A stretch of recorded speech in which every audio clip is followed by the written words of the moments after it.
সরকার বিশেষ রাজনৈতিক দলের প্রতি ঝুঁকে যাওয়ায় নির্বাচন প্রভাবিত হওয়ার শঙ্কা আছে বলে মন্তব্য করেছেন জাতীয় নাগরিক পার্টির এনসিপির আহ্বায়ক নাহিদ ইসলাম। শনিবার ১০ জানুয়ারি ইইউর চিফ ইলেকশন অবজারভার আইভার সিজাপসের নেতৃত্বাধীন নির্বাচন পর্যবেক্ষক প্রতিনিধি দলের সঙ্গে বৈঠক শেষে সাংবাদিকদের এ মন্তব্য করেন তিনি। এ সময় এনসিপির মুখপাত্র আসিফ মাহমুদ ও আন্তর্জাতিক সম্পর্ক সেল প্রধান সুলতান মোহাম্মদ জাকারিয়া সহ দলের শীর্ষ নেতারা উপস্থিত ছিলেন। নাহিদ ইসলাম বলেন, আসন্ন জাতীয় নির্বাচন পর্যবেক্ষণে ইউরোপীয় ইউনিয়ন ইইউ একটি বড় ও শক্তিশালী পর্যবেক্ষক দল পাঠাতে যাচ্ছে। ইইউ চায় নির্বাচনটি সুষ্ঠু, নিরপেক্ষ ও প্রতিযোগিতামূলক হোক এবং ফল ঘোষণার পর সবাই যেন তা গ্রহণ করে, এতে গণতান্ত্রিক রূপান্তরও নির্বিঘ্ন হবে।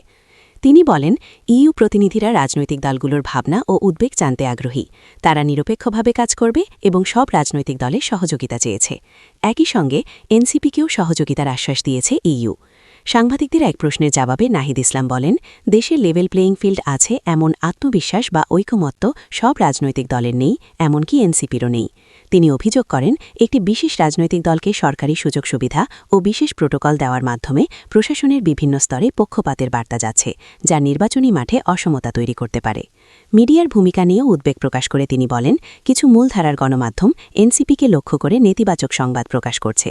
প্রশাসন ও মিডিয়ায় সমান সুযোগ নিশ্চিত করার দাবি এনসিপির।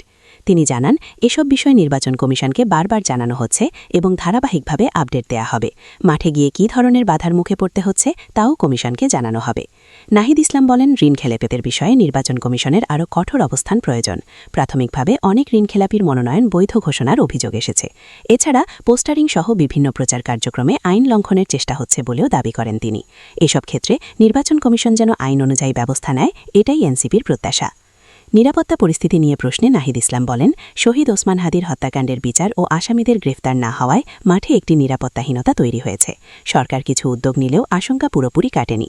তবু এনসিপি মাঠে কাজ চালিয়ে যাবে এবং ২১ তারিখের পর আনুষ্ঠানিক প্রচারণা আরও জোরদার করবে। আসন সমঝোতা প্রসঙ্গে তিনি বলেন, এনসিপির অবস্থান শিগগিরই স্পষ্ট হবে। আগামী ১১ বা ১২ তারিখের মধ্যে এ বিষয়ে ঘোষণা আসতে পারে। তিনি দাবি করেন, জামায়াত ও এনসিপির জোট নির্বাচনী প্রস্তুতিতে অনেকখানি এগিয়ে রয়েছে এবং গণভোটের পক্ষে ইতিমধ্যে প্রচারণা শুরু হয়েছে। আসন সমঝোতার আনুষ্ঠানিক ঘোষণা এলে আর বড় কোনো চ্যালেঞ্জ থাকবে না বলেও মন্তব্য করেন তিনি।